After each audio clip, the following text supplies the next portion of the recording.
It's the Happy Families podcast. It's the podcast for the time-poor parent who just wants answers now. We can acknowledge, I know that you're not going to enjoy this. Let's talk about what it is. You're afraid, and this is why you're afraid. And the research has basically found that when we acknowledge it, when we slow it down, when we honour our children's feelings, let them know it's okay to be scared and don't criticise them, they do fine. And now here's the stars of our show, my mum and dad. Hey Kylie, I've got to ask, when you were a kid, how did you go with needles? Did you have any memorable needles or vaccination moments? Were you one of those kids that passed out when the little sliver of shiny silver came out to get poked and prodded with? Well, the first memory I have of having a blood test, I don't actually remember vaccinations at all. Right. But the first time I had to have a blood test, I would have been 12, maybe 13, and I was very unwell. And I had to lie down and I cried. Right. And was this before or after the needle? Before. Right.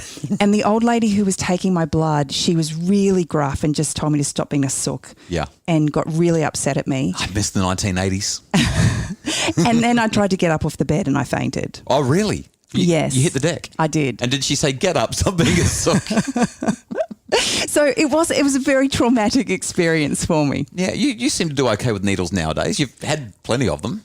Well, once you've had 6 babies, you kind of just, You just lay there and take it, right? Another needle, sure, jab me again. do it again. I'm the founder of happyfamilies.com.au, the author of 6 books about raising kids, and you're the mum of our 6 daughters, and we are the Happy Families podcast hosts. Today, we're talking about something that many families are dealing with right around the country as we look to have children aged 5 to 11 vaccinated against COVID. Now, we're not going to get caught up in the politics of whether or not you should or shouldn't. At the moment, the expectation is that kids from 5 to 11 will, and certainly all children, is it 15 or 16 and over, something like that? They've got to be double vaxxed and maybe even boosted in time. Otherwise, they're not going to be allowed to participate fully in life in a lot of ways. But the reality is, whether it's COVID vaccination or a blood test or another immunisation, your children are going to be faced with needles at some point. Yeah, if you want to travel to many countries, there's an expectation that you have to have certain boosters or certain shots or whatever it might be. So we thought today we might talk about what research tells us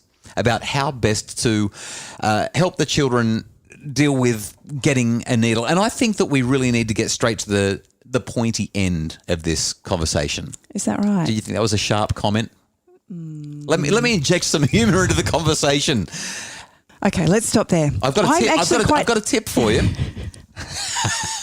I'm sorry. I'm actually quite interested. Is there actually research Yes. on how we can help kids? There is. And when it comes to receiving needles. So this is about pain management. Okay, so effective pain management, according to the United Nations, the WHO, World Health Organization, it's a basic human right. It's good ethical practice to have effective pain management. It's a fundamental human right, according to the major global organizations. And when you're giving children needles, it's not just about saying line up, stick a needle in you, off you go. You need to make sure that they're going to be taken care of. It's important because needles can be traumatizing. You shared your story about your passing out. Can I share a quick one? Actually, I'm going to share 2 really quickly. When the whole thing, do you tell the kids or not tell them?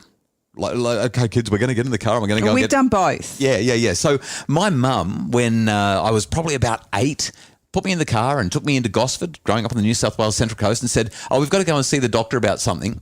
We got to the building, and as we were getting out of the car, Mum said, well, we'll just go and get your needle and then we'll be done with it, or something, whatever it was. She told me I was going to get a needle.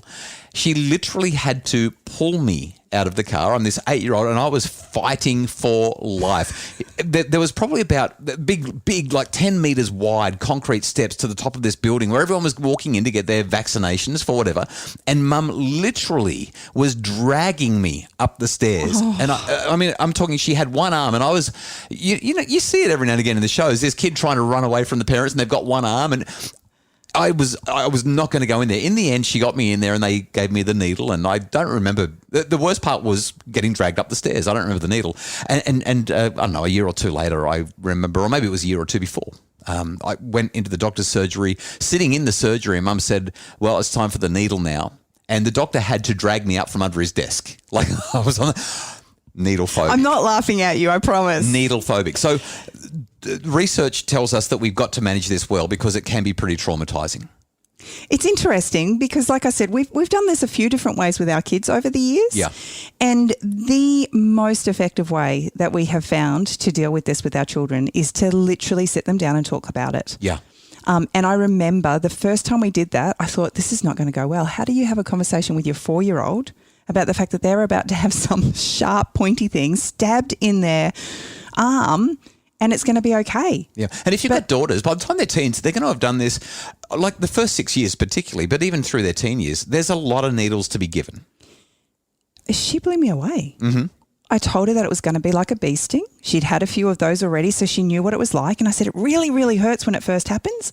And I said, and then it slowly disappears. And she looked at me and she said, I don't really want a bee sting. No, that's right. I'm not looking for them. And I said to her, I know, but this one's going to make sure you don't get sick. And she kind of looked at me and she said, okay. And we walked into the doctor's. I didn't even have to hold her. She just sat there. She looked at him and she said, okay, I'm ready. And he stabbed her. Yeah. And a lot of parents are sort of going. And I'm like, my eyes were all watery. And she looked at me and she went, that wasn't as bad as I thought it was. Right. But a lot of parents don't get to have that experience even when they have the conversation. Well, we have a 17-year-old who's not like that at all. Yeah. So let's talk about what the science says. I just realised she takes after you. Oh, it's you. thank you. It's your fault. Can we just get back to the science and stop throwing? Actually, let's do that right after the break. It's the Happy Families Podcast. Imagine a home where discipline got results without anyone having to feel bad or in trouble. The Do's and Don'ts of Discipline is a webinar to help parents set limits with love, compassion and humanity. Find it now at happyfamilies.com.au/shop. It's the Happy Families Podcast, the podcast for the Thai poor parent who just wants answers now. And we've just worked out Justin is to blame. Hey, I'm okay with needles nowadays, okay? I'm a grown manly man and I'm fine with it. When we have a look at research, scientific research tells us that distraction interventions matter. They're important. So a distraction intervention is basically, there's all kinds of, so you can get them to listen to something, you can get them to look at something, you can get them to, so there's acupressure or touch, all those kinds of things. Interestingly, the ones that I've just mentioned, in a recent meta-analysis, 2021 paper, looking at a whole lot of studies, different distraction interventions, those ones don't work well at all. I was about to say. Yeah, they're the ones that don't work. So if you're saying, hey, listen to this, or let's listen to some music while we jab you with the needle, let's get you to think about something else. Imagine you're on a white sandy beach. Doesn't work. Touch. That doesn't work. Holding their hand or getting them to squeeze your hand, it doesn't work. Does lollies work? And acupressure doesn't work. Well, that's not a distraction intervention. We're going to talk about lollies and rewards in a sec. The ones that do work, you ready? According to the 2021 meta-analysis that I'm using, and we'll put this in the show notes for people that want more, clowns. A clown distraction works. So any parents who can be clowns or any parents who can afford to hire a clown for the vaccination, go for your life. But they've actually done studies with clowns in hospitals. What if the clown's the one giving the needle? We're talking about kids with chronic pain who are getting a lot of injections here. So they're going to be in hospitals where there are clowns, which is why that one makes sense. The other one that really does work is visual distraction. So getting them to watch YouTube or funny cat videos on the internet, something like that, can genuinely make a difference. Those are the two, if you're going to distract, that seem to be most effective. So what about rewards? Would you recommend them? Definitely. And the research shows that. Now, I'm not a big rewards kind of guy. In fact, for most parenting, I would say avoid rewards at all costs. But you mentioned one of our kids who's terrified of needles, and rewards, even that's barely enough, but a really cool reward is usually enough. And what we found with our children is that when we promise them that once this is done, we're going to go and get you that treat, they're usually pretty well willing to put up with any level of pain at all so that they can get the treat. And the research evidence would suggest that a reward is enough to help a child get through it. It's not necessarily a pain management strategy, but it is a way to get the child immunised, and hopefully you've got somebody who can work with you on those other distractions. One of the other things that I've noticed over the years as we've had to take multiple children through this process is just acknowledging that it does hurt and it's okay to have a cry. Well, this is the critical thing. So I found another research paper looking at some qualitative study, just talking to nurses, to parents and to children as they were going through the injection process. And what they found is that, number one, kids are definitely afraid. Full stop, end of story. What they're mostly afraid of is the needle going in, the pain of that. But the researchers found that the kids tend to find the after effects of the needle worse. That is, it comes out and that's when the sting and the after effect, the sore arm, that kind of stuff happens. And in terms of what parents can do, we can essentially acknowledge, I know that you're not going to enjoy this. Let's talk about what it is. Let's name it. You're afraid, and this is why you're afraid. Let's talk through how it's going to happen and answer any questions. And the research has basically found that when we acknowledge it, when we slow it down, when we honour our children's feelings, let them know it's okay to be scared and don't criticise them, they do fine. I mean, you don't want to talk about it too much. It's not like you want to talk about it for the next 10 days leading up to the injection because they've got all that time to worry about it. But on the morning, sit down and say, all right, kiddo, in the next 5 minutes, we're going to jump in the car. Here's what's going to happen. And the research evidence suggests that that's a really powerful way to do it. What we don't want to do is criticise. We don't want to disregard, like, this will do you good, or it's only a tiny little thin needle. It's not going to hurt that much. So do you have any advice for parents who are dealing with children with additional needs like autism? Yeah, definitely. So this can be really tricky. There's a diverse way, a diverse range of ways that we might respond depending on our child. I think that what we really want to do is talk clearly, acknowledge those feelings, minimize distractions. When we're talking about, especially children who have got sensory issues, a needle is already a major sensory issue. We don't want to have a whole lot of noise, a whole lot of distractions and all that kind of thing. I wouldn't recommend restraining. I don't think that that's a good way forward. We probably really just need to talk to the specialists or the nurse, whoever's going to be giving them the needle, and ask them to work with us carefully through that situation. It's pretty tricky. Ultimately, I really think that distraction techniques are the best way to go.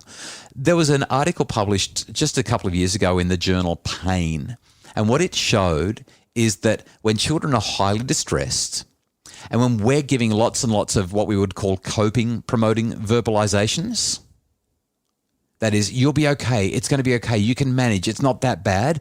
The more that we do that, the worse it actually is because we're building it up so big. What the kids really need is, I know this is going to hurt. I know you don't like it. I'm right here for you. Give us a hug. Okay, let's go get that treat. And if we can downplay it, explain, give them time, that's really what our kids need to get through this needle issue in the easiest possible way. And I think that's what surprised me the most when we finally decided to just be truthful with our 4-year-old. Yeah. It was so interesting because it's just going to be like a bee sting and then it will disappear. She kind of just accepted it. It made such a difference by just kind of, like you said, downplaying it. If needles are in your future, I hope that the point of this podcast has been obtained and that we've been able to be sharp with what we've shared.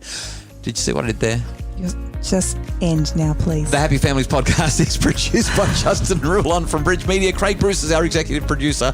And if you'd like more information about making your family happier, visit us at happyfamilies.com.au.